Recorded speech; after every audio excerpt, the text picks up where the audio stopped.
شاہد صاحب یہ بتائیے کہ اگر آپ لوگ چاہتے ہیں کہ عدالت جو ہے وہ کمیشن بنائے، معاملات عدالت کے اندر حل ہوں، آپ نے 24ویں ترمیم بھی تو آگے کی ہے نا، آپ نے پیش کی ہے، ابھی اس کے پر ووٹنگ تو نہیں ہوئی، مگر میں آپ سے جاننے کی کوشش کر رہی ہوں کہ وہ پھر آپ نے کیا سوچ کے کی ہے؟ دیکھیں، عدالت کے پاس ایک پٹیشن آئی ہے، عدالت خود فیصلہ کرنا چاہتی ہے، کمیشن سے تفتیش کروانا چاہتی ہے، یہ ان کا اختیار ہے اور یہ کورٹ آف فائنل اپیل ہے، تو یہ ان کی مرضی ہے۔ میں اور آپ یا کوئی اس کے باہر سرکس لگا کر اس چیزوں اس کو انفلوئنس نہیں کر سکتا۔ پس پردہ بڑا کچھ ہو رہا ہے، جس طرح قطری شہزادے کا آ جانا پاکستان، کیا مقصد ہے اس کا یہاں پہ آنا اس وقت جبکہ کیس اتنا عروج پہ چڑھا ہوا ہے؟ قطری شہزادہ ہی بتائے گا جی، میں کیا کہہ سکتا ہوں۔ غبارہ بسٹرڈ کے شکار میں نہیں آیا وہ؟ غبارہ مجھ سے نہیں پوچھا، اگر مجھ سے میں نے پرمٹ جاری کیا تو ضرور بتا دیتا، بٹ میرا نہیں خیال کہ وہ کورٹ کو انفلوئنس کرنے یہاں تشریف لائے۔ نہیں، کورٹ کو انفلوئنس نہیں، ہم یہ جاننے کی کوشش کر رہے ہیں کہ ظاہر ہے سوال تو اٹھیں گے اگر ان کا نام آیا ہے، he is become the bail out from Mian Nawaz شریف صاحب، اور وہ آ جاتے ہیں پاکستان کے اندر اسی وقت جب کورٹ کے اندر عروج پہ ہے کیس پہ، ان کا نام ہر جگہ لیا جا رہا ہے، آپ کو نہیں لگتا کہ لوگ سوال اٹھائیں گے؟ دیکھیں، جس کو ہم اس ملک میں اہم سمجھتے ہیں دوسرے لوگ اس کو اہم نہیں سمجھتے۔ پاناما کا ایشو دنیا میں ختم ہو چکا ہے، یہاں پر وہ کورٹس کی زینت بنا ہوا ہے، وہ روز ٹی وی پروگرامز کی زینت ہے۔ آپ مجھے پچھلے ایک مہینے میں آپ انٹرنیٹ پر جا گوگل کر لیں، کسی نے پاناما کو ڈسکس بھی کیا دنیا میں ایک یا 3 مہینے میں دیکھ لیں۔ ایشو نہیں ہے تو آپ کے سارے وزیر وہاں پہ کر کیا رہے ہوتے ہیں ہر سنوائی کے؟ جی وہ بھی سارے نہیں جاتے، جو موقع پہ ہوتے ہیں وہ چلے جاتے ہیں۔ انفارمیشن منسٹر کا کام ہے کاؤنٹر کرنا، ایک پولیٹیکل بیٹل بھی ہے، اس میں کوئی شبہ نہیں ہے کہ سیاست کھیلی جا رہی ہے، تو ہمیں اس کو کاؤنٹر لینا ہے، ہم اس کو کاؤنٹر کرنا ہے۔ طرح طرح کے وہاں سرکس میں کھلاڑی آتے ہیں۔ کابینہ وہیں ہوتی ہے اور پچھلے 8 ماہ سے آپ بھی وہیں پہ ہوتے ہیں۔ ظاہر ہے میں تو اس کیس کو بہت اہمیت دیتا ہوں اور میں یہ سمجھتا ہوں کہ پاکستان کے 20 کروڑ لوگوں کا اس سے بڑا گہرا تعلق ہے۔ میں اس لیے وہاں ہوتا ہوں، میں اس لیے وہاں ہوتا ہوں کہ میرے ملک کے وزیر اعظم نے پارلیمنٹ کے سامنے ایک بات کی اور جو کاغذات پیش کیے وہ دوسرے پیش کیے، اس نے جھوٹ بولا۔ میں اس لیے وہاں پہ ہوتا ہوں کہ میں ایک ایسے ملک کے اندر رہ رہا ہوں کہ جہاں کا وزیر اعظم جھوٹ بولتا ہے، اور میں اس لیے وہاں ہوتا ہوں کہ وہاں پر اب پہلے یہ کہا جاتا ہے کہ پیسے عزیزیہ ملک بکنے کے بعد یہ ہیں وہ پیسے، یہ ہیں وہ وسائل جس کے نتیجے میں لندن کے فلیٹ خریدے گئے، پھر اس کے بعد قطری آ جاتا ہے اور قطری آ کے ایک لمبی کہانی سناتا ہے اور یہ کہتا ہے کہ یہاں پر والد صاحب محترم کے والد نے یہاں پر اتنے پیسے دیے تھے اور وہ 23 سال کے اندر جا کے تو وہ 2006 کے اندر چلے گئے، حالانکہ یہ بات آپ کو خود معلوم ہے کہ 1999 میں یہی فلیٹس جو ہیں لندن ہائی کورٹ کے اندر اٹیچ ہو گئے۔ کیوں بھلا؟ اس لیے کہ وہ اس طرف تھی یہ حدیبیہ پیپر مل، اس کے سارے مالکان شریف فیملی کے ممبران تھے اور یہ فلیٹ بھی شریف فیملی کے ممبران کی ملکیت تھے، اسی لیے اٹیچ ہوئے نا۔ اس لیے یہ اتنا آسان کیس نہیں ہے اور اتنا غیر عام کیس نہیں ہے، یہ بہت اہم کیس ہے۔ پھر عدالت نے آج کیا کچھ کہا، بچوں نے کمپنیاں کیسے بنائیں، یعنی سکول پڑھتے ہوئے بچوں نے کمپنیاں بنا رہی اور اربوں کے وہ مالک بن گئے۔ پیسے کہاں سے آئے؟ کوئی ٹریل بتائی گئی ہے؟ نہ ٹریل بتائی گئی ہے دبئی کی کہ وہاں پیسے آئے کیسے تھے اور وہاں سے قطر کیسے گئے، پھر نہ دبئی کی ٹریل تو انہوں نے بتا دی نا، انہوں نے کہا کہ جی ان سے امپریس ہوئے میاں شریف سے، جو دبئی کے لوگ ہیں وہ امپریس ہوئے، وہاں سے بینک لونز انہوں نے لیے اور پھر ان کو زمین بھی وہاں پہ دی گئی اور کہ قطر سے کسی ڈبے میں ڈال کے پیسے لے کے گئے، کس کے اوپر لاد کے پیسے لے کے گئے، آپ کس دنیا میں ہم بات کر رہے ہیں؟ پھر وہ جدہ سے پیسے کیسے گئے؟ کوئی بینک ٹرانزیکشن، کوئی کاغذ پتر، کوئی چیز ہوتی ہے؟ کوئی چیز اس طرح کی نہیں ہے۔ پھر سوال یہ کیا گیا کہ تقریر کو جواب تو دینے دیں، ایک آپ نے اتنے سارے سوال کر دیے، ان کو کوئی تو جواب دینے دیں۔ دیکھیں شاہد صاحب، آپ ضرور کہیں کہ یہ معاملہ کورٹ کے اندر ہے، اس میں کوئی شک نہیں کورٹ کے اندر ہے، مگر آپ سیاسی لوگ ہیں، آپ کا کورٹ عوام ہے اور آپ کا کورٹ اب اچھا لگے یا برا لگے میڈیا کے اوپر یہ سوال اٹھائے جا رہے ہیں، اس کا کوئی تو جواب ہوگا آپ کے پاس۔ جب آپ معاملہ ہائیسٹ فورم پر لے گئے ہیں تو پھر جواب بھی وہیں آتے ہیں، لوگ بھی اسی کو فالو کرتے ہیں۔ میں یہاں سارا دن دلیلیں دیتا رہوں، جوابات دیتا رہوں، الزام لگاتا رہوں۔ ابھی انہوں نے 5 دفعہ ملک کے وزیر اعظم کو جھوٹا کہا۔ شائستگی کا تقاضا یہ ہوتا ہے کہ جو آدمی موجود نہ ہو اس کے بارے میں ایسی بات نہیں کی جاتی۔ یہ سیاسی جو تقاضا ہے. اب ہم گالیاں دینی شروع کرتے ہیں, میں ان کو گالی دوں, مجھے گالی دیں گے, اس کا فائدہ کیا ہوگا؟ طریقہ یہ ہے کہ آپ عدالت میں چلے گئے ہیں, اس کے فیصلے کا انتظار کر لیں, اتنی تکلیف گوارا کر لیں کہ جب فیصلہ آئے گا روز باہر نکل کے تقریریں, ریویو, کامنٹس, جیسے اندر ایک سرکس لگی ہوئی ہے اور اس کے بارے میں آپ باہر آ کے باتیں کر رہے ہیں. کوئی فلم تو نہیں لگی ہوئی نا, ایک سیریس معاملہ ہے, ہم بھی سیریس, یہ بھی سیریسلی لے رہے ہیں. آپ اس کا فیصلہ آنے دیں, دودھ کا دودھ پانی کا پانی ہو جائے گا. اب روز کے آپ جوابات مجھ سے مانگیں گی, ان سے مانگیں گی, اس کے جوابات نہیں. میں عرض کرتا ہوں, دیکھیے شاہد صاحب کا اپنا نقطہ نظر ہے. میں یہ سمجھتا ہوں کہ یہ عوامی اہمیت کا کیس ہے اور ہم نے اسے 8 مہینے 7.5 مہینے عوام کے اندر لڑا ہے. یہ ویسے ہی یہاں تک نہیں پہنچ گیا. دیکھیں پارلیمنٹ روبا یہ کہتے ہیں نا کہ 62-63 کے اوپر لے, یوسف رضا گیلانی صاحب کے کیس کے اوپر ریفر کرتے ہیں. آپ چاہتے کیا ہیں؟ مجھے یہ بتائیے کہ 62-63 کے اوپر آتا ہے یا نہیں آتا؟ وزیر اعظم کہتے ہیں کہ یہ ہیں وہ وسائل جن کے نتیجے میں لندن کے فلیٹ لیے گئے, اور قطری شہزادے کا خط کچھ اور کہتا ہے. تو کیا یہ جھوٹ نہیں ہے؟ میں نے کوئی کسی کے اوپر الزام لگایا ہے؟ یہ نہ کہا جائے. اس کے علاوہ میں آپ سے عرض کرتا ہوں کہ یہاں پر بہت سے اثاثے چھپائے گئے ہیں, کنسیلمنٹ ہوئی ہے, یہ بھی ایک کیس ہے. آپ بتا دیں کون سے اثاثے چھپائے گئے ہیں؟ ہم سارے بتا رہے ہیں ان کو, کوئی ایک ملکیت نہیں ہے وہاں پر. وہ ہم نے پورے 50 کے قریب ثبوت دیے ہیں, جس کے جواب میں صرف 2 ثبوت ان کی طرف سے آئے ہیں, ایک قطری خط اور ایک طارق شب. معاف کریے میں سوری, اب عدالت کی بات, کورٹ نے کیا کہا؟ کورٹ نے کہا کہ ہمارا وقت ضائع مت کریں, یہ فریولس قسم کی چیزیں ہمارے سامنے مت لائیں, کورٹ کو فیصلہ کرنے دیں. کورٹ نے نہیں یہ کہا, اور یہ تو جی رجسٹرار نے کہا تھا, اور کورٹ نے تو پھر ہماری بات ایکسپٹ کر لی. اس کے بعد سوالات, میں تو آج بھی کہہ رہا ہوں ایک اثاثہ یہ ثابت کر دیں اضافی, ایک تو بات ختم ہو جاتی ہے. نہیں مگر وہ 62-63 کے اوپر آ رہے ہیں شاہد صاحب, اور وہ پوچھ رہے ہیں کہ منی ٹریل کہاں ہے, وہ پیسے کہاں ہیں, وہ منی لانڈر جو ہے وہ کیسے ہوئی. وزیر اعظم صاحب نے جو کچھ کہا ہے پارلیمنٹ میں ریکارڈ کا حصہ ہے, کورٹ منگا کر ریویو کر سکتا ہے. نہیں وہ ریویو ہو چکا ہے, کوئی خامی ہے تو کورٹ کارروائی کرے گا. آپ عوام کی عدالت کی بات کرتے ہیں, عوام کی عدالت میں کیس 2 سال سے پھر رہا ہے, عوام اس کو قبول نہیں کرتے, عوام نے اس کو ریجیکٹ کر دیا اس کیس کو.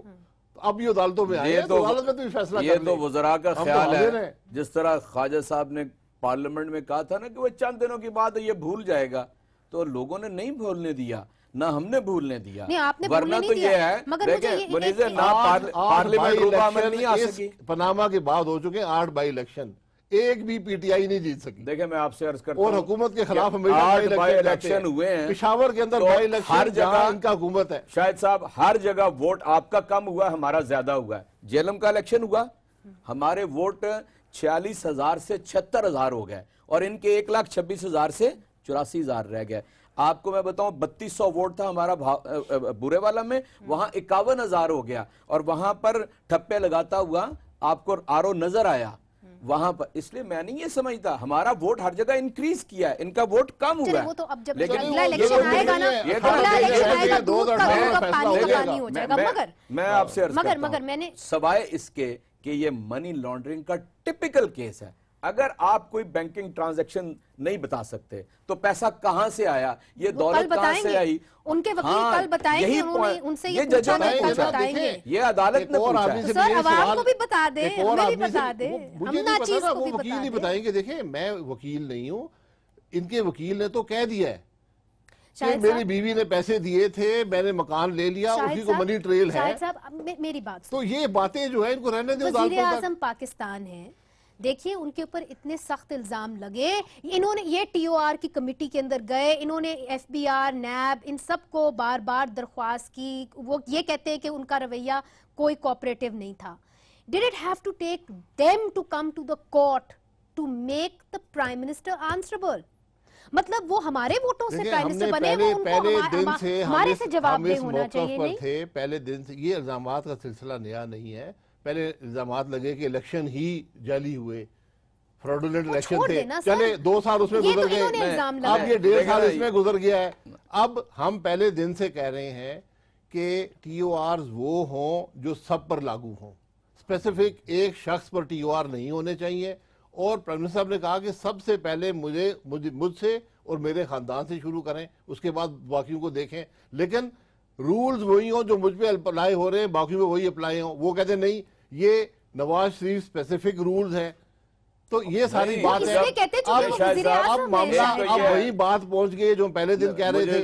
سپریم کورٹ کو خط لکھا تھا، بات سپریم کورٹ ہی پہنچ گئی ہے. اب فیصلہ کر لے سپریم کورٹ. لیکن پہلی بات تو یہ مجھے وقفہ لینا ہے اجاز صاحب، وقفے کے بعد میں آپ کی بات سنوں گی، مگر ہم یہ بھی پوچھیں گے قانونی ماہر سے کہ یہ جو 62F کی بات کر رہے ہیں ہمارے پی ٹی آئی کے دوست اور 62-63 صادق اور امین کی بات کر رہے ہیں، 18ویں ترمیم کے بعد اس کے اندر کیا ترمیم آئی ہے اور کیا کورٹ اس کو کوٹ کرتے ہوئے کوئی فیصلہ کر سکتا ہے یا نہیں کر سکتا، اس پہ ہم بات کریں گے وقفے کے بعد.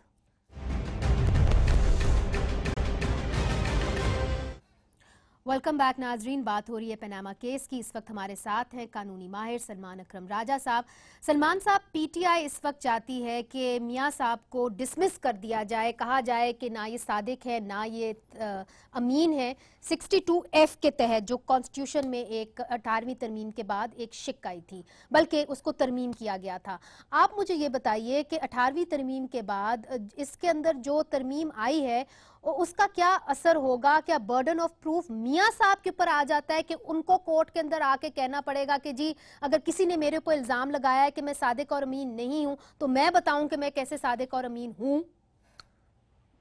دیکھیں، 18ویں ترمیم نے کوئی خاص تبدیلی 62F میں نہیں کی. 62F جو ہے یہ ضیاء صاحب کے زمانے سے ہے کہ کوئی شخص اگر صادق اور امین نہیں ہے اور عدالت اس حوالے سے فیصلہ دے دے تو وہ پھر اہل نہیں ہے اسمبلی کا ممبر ہونے کے حوالے سے. یہاں اب معاملہ یہ ہے کہ جو بارے ثبوت ہے وہ بدلتا رہتا ہے. عدالت نے اس کا تعلق 62F کے متن سے نہیں ہے. عدالت نے یہاں یہ کہہ دیا کہ چونکہ شریف خاندان نے ملکیت تسلیم کر لی ہے، اب ان پہ یہ واجب ہے کہ وہ اس کے لیے جو سرمایہ استعمال ہوا اس کی شفافیت بھی ثابت کریں. اب یہ سر دست عدالت نے بارے ثبوت جو ہے ان پہ ڈال دیا شریف خاندان پہ. شریف خاندان نے اس بارے ثبوت کے حوالے سے ایک موقف اپنایا. انہوں نے کہا کہ ہم نے یہ جو فلیٹ حاصل کیے ان میں قطری شہزادے کا ایک رول تھا. ہمارے بڑوں نے پیسے ان کے پاس جمع کرائے تھے یا ان کے والد کے پاس، ان پیسوں کے عوض یہ فلیٹ ہمیں مل گئے. اب ایک موقف لے لیا گیا ہے. اب عدالت نے یہ فیصلہ کرنا ہے کہ یہ موقف جو لیا گیا کیا وہ قابل قبول ہے، کیا وہ موقف پچھلے موقف سے متضاد ہے، اور ایسی صورت میں کیا عدالت ایک فیصلہ دے سکتی ہے کہ یہ موقف اپنانے والے صادق اور امین نہیں ہیں. اب یہ ہے معاملہ جو عدالت کے سامنے ہے. سلمان صاحب ہمارے ساتھ ہی رہیے گا. اجاز صاحب، آپ کیوں بار بار کہتے ہیں، آپ ہمیشہ ریفرنس دیتے ہیں 63 آرٹیکل 63G کا، اور یوسف رضا گیلانی کیس کو آپ بار بار اجاگر کرتے ہیں کہ جی یوسف رضا گیلانی کو جس طرح ڈسمس کیا گیا اس طرح میاں صاحب کو بھی ڈسمس کیا جا سکتا ہے. کیا جواز ہے اس کا؟ دیکھیے بیسیکلی تو یعنی جو بات سلمان راجہ صاحب نے کی ہے وہی اصل میں ہمارا موقف ہے کہ چونکہ پرائم منسٹر نے فلور آف دا ہاؤس کوئی اور بات کی تھی، جو کاغذات جمع کرائے وہ بالکل مختلف ہیں، اور وہاں پر بھی جو قطر والا ایشو ہے اگر آج اس کو ان کے اپنے جو ڈاکومنٹس جمع کرائے ہوئے ہیں اس کی روشنی میں دیکھیں تو وہاں ڈیفیسٹ ہے، وہاں سے 12 ملین جا ہی نہیں سکتے. تو چنانچہ یہ غلط بھی ہے، منی ٹریل بھی نہیں ہے، اور آپس میں کنٹرڈکٹری بھی ہے. وہ صادق اور امین اس لیے نہیں رہے. یہ ہے آپ کا بھی تو کیس، حنیف عباسی صاحب کا بھی تو کیس عمران خان کے خلاف جو ہے اس کے اندر بھی تو 62F کو انووک کیا جا سکتا ہے، اور آپ کریں گے اگر یہ کریں گے تو؟ جی یہ وہ اپنے کیس کا جواب دیں، ہم اپنے کیس کا جواب دے رہے ہیں. اس میں کیا دو رائے ہیں؟ سلمان راجہ صاحب نے جو کہا میرے خیال ہے بھائی صاحب نے سنا نہیں ہے کہ انہوں نے کیا کہا. انہوں نے کہا کہ انہوں نے ایک موقف عدالت میں پیش کیا ہے، اب اس کی شفافیت کے بارے میں ہی ان کو ثبوت دینا پڑے گا، یہ بات انہوں نے کی ہے. تو یہ عدالتی معاملات ہیں، یہ وہاں پر سوال جواب ہوتے رہتے ہیں. جو ایویڈنس کورٹ کو چاہیے اس نے مانگ لیا ہے، ایویڈنس پرووائڈ کر دیا جائے گا، اس کی بنیاد پر کورٹ فیصلہ کر دے گا. یہ ساری بات ہے. سلمان صاحب، آج کورٹ کے اندر جسٹس کھوسا صاحب نے آبزرو کیا، انہوں نے کہا کہ ہم انصاف کے لیے قانون کو روند نہیں سکتے. تو آپ کیا سمجھتے ہیں کہ اس وقت کورٹ کے پاس کیا جورسڈکشن ہے؟ کیا کورٹ خود سن کے فیصلہ کرے گی، یا جس طرح کے باقی ہمارے دوست چاہتے ہیں کہ جی کمیشن بن جائے، یا پی ٹی آئی تو کم از کم یہ چاہتی ہے کہ کورٹ جو ہے وہ اپنی سنوائی کرے اور خود ہی فیصلہ دے دے؟